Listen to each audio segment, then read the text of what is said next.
Hey everyone, it's Dr. Zach. Yes, my name has been in the tabloid media and understandably sensationalized given the circumstances. I want to clarify certain facts that have not been reported and are public knowledge. Please understand that due to patient privacy laws and out of respect for all my patients, there will never be mention of specifics now or in the future of any of my cases. As many of you know firsthand, my reputation in Miami for safety is exemplary. I am not willing to operate without exception on any patient if my preoperative protocols for medical clearance are not wholly met. That means another physician of the patient's choosing examines the patient and verifies that patient's fitness for surgery in conjunction with other tests and labs that I request. This is a standard protocol to ensure all aspects of a patient's health are medically considered. Since graduating from my plastic surgery residency at Brown University, I have operated on 2,000 patients, which is roughly 6,000 hours in the operating room. Every procedure is always performed to the highest medical standard, and our safety protocols are diligently observed by my entire team. The state of Florida is especially strict when it comes to any issues involving medical treatment that may not have been performed to recognized standards, resulting in a poor patient outcome. This certainly applies to procedures like those I specialize in. This oversight results in immediate suspension of the provider's ability to perform the operation of concern. My medical license remains active and unrestricted, and I remain in good standing with the Florida Department of Health. With that being said, we are currently seeing patients in the office and performing surgeries. Hey babes, it's me, Keisha. You know what I always say, if you got time for the tea, come holler at me. But today we're going to talk about Dr. Zach. That happens to be Jacky Oh's plastic surgeon in Florida. He came out with a statement basically saying, hey, my name's been all over the tabloids. There are particular things that I want to address. He pretty much states that he will not be going into any specific details about his patients. He can't due to HIPAA laws, right? But he did want to explain proper protocols that have to be performed per the state of Florida. And if they're not performed, then his license would immediately be suspended. So he's basically saying that a patient has to get pre-op clearance from a different physician, right? The plastic surgeon will give a patient this list of everything that they need to get checked out. They go to another doctor. That doctor checks those things out. If everything's all good, that doctor will send basically approval to the plastic surgeon. The plastic surgeon may want a patient to get some additional things done. The patient has to get those done in order for the patient to get the green light to lay on the table. He's basically stated that he's operated on more than 2,000 patients, which is equivalent to about 6,000 operating hours. He again says, like I said earlier, Florida is very strict to making sure that these surgeries are performed at recognized standards. If they're not, the license could be suspended. He wanted to let you all know that his license is in good standing and he is currently performing surgery. What he failed to leave out is that a lot of times after women have these major plastic surgeries, everyone knows by now that cosmetic surgery is the most dangerous surgery that you could possibly have. There are a lot of things that can happen, and there are a lot of deaths that happen right after you get off of the table. Let's talk about Florida. Florida and Mexico and the Dominican are notorious for surgeries. Women flock to Florida because you can get some good results and they have a really good price, right? The thing that he failed to mention is that these doctors in Florida, these plastic surgeons, they all have to be wealthy because they operate on so many bodies a day.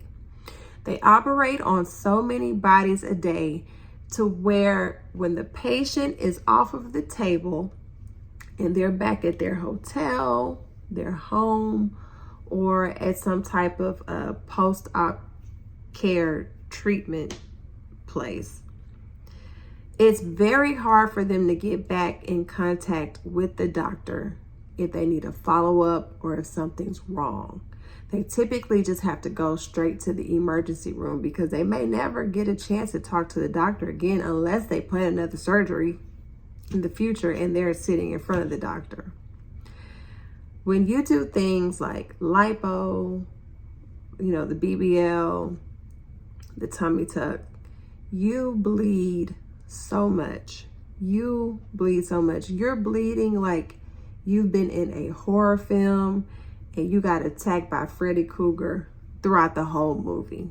You're going home or going to a hotel or going to some type of post-op facility, bleeding like you've never done before in your life, right? Due to there being so many cosmetic procedures in Florida, it is hard to get your post-op medications.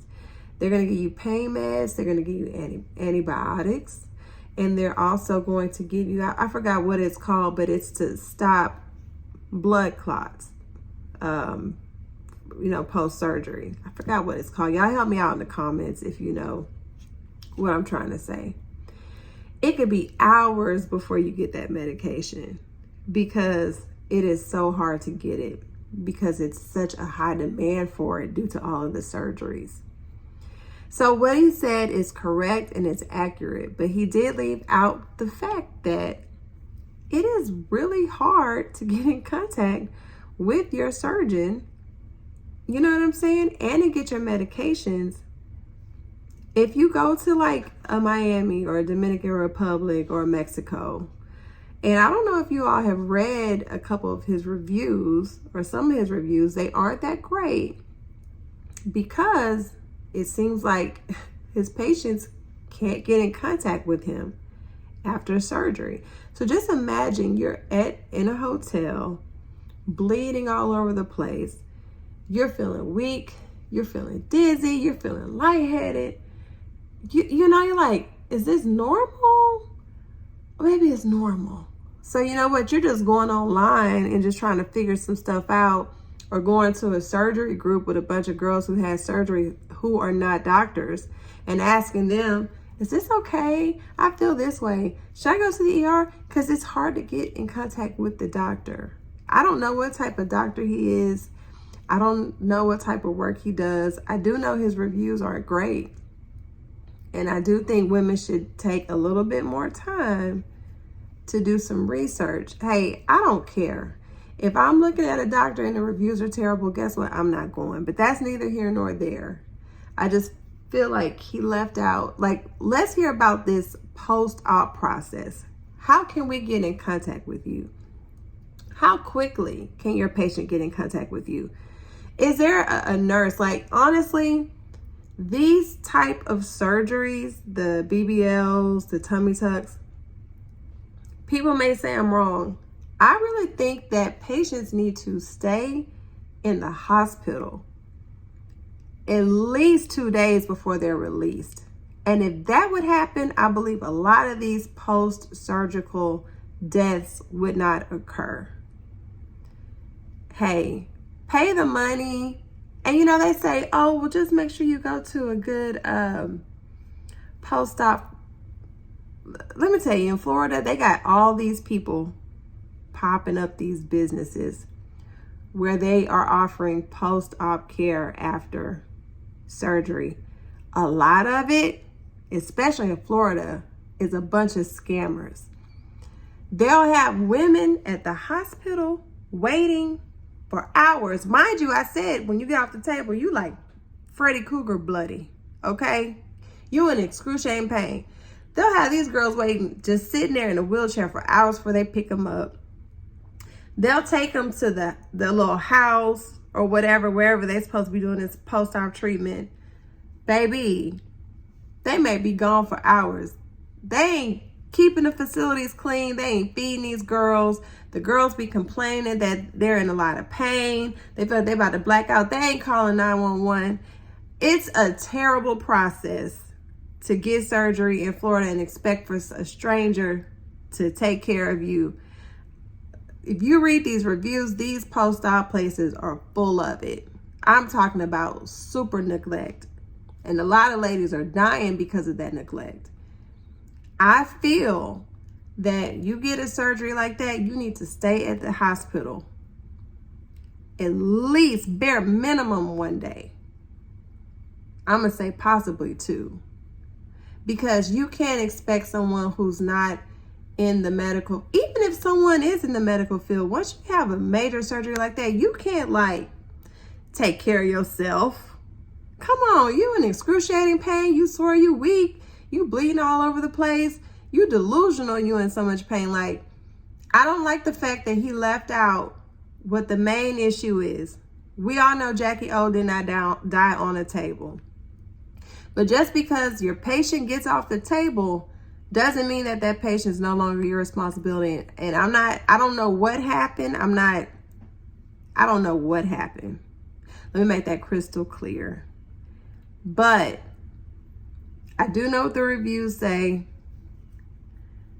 How good are you with the follow-up? Can your patients call you if they get back to their hotel and they don't feel right? Is there a nurse that they can call? Is there a direct line? And if it is, how often, how successful are your patients in actually speaking to someone and actually getting the follow-up that they need? If they need to come in for an office visit, maybe that next morning or even that same day, is that even possible? These are the questions that people have, and these are the questions that you should have addressed in your statement. He basically said, I did the pre-op protocol and my license not suspended. It ain't my fault. But let's talk about what happens after this surgery. What happens after that? Because that's when a lot of people who don't make it die. They do die on the table. You know, like if someone's doing a lipo and they get an organ punctured, or I think it's probably, or the anesthesia. But let's talk about these post-op deaths. Like, yeah, I'm off the table, but did your patient have any true medical help once they arrived home or to their hotel or wherever? It's so many complications that can happen after the surgery that a lot of people don't talk about. Anyway, not here to pass judgment on anyone. Let me just say all my commentary is alleged. Prayers to Jacky Oh. I will never judge that woman. I don't care if people say, oh, it's stupid. I'm not going to judge her, because as a mother, my heart is crushed because she's not able to be here for her beautiful children. The same way I didn't judge the people who were in Titan and died in the implosion, because death is so final and it's so hurtful. You know, if you don't have anything nice to say, just keep your mouth shut. But I just wanted to touch on it since he released a statement. And you know what I like to say? If you got time for the tea, come holler at me. Love you. Bye.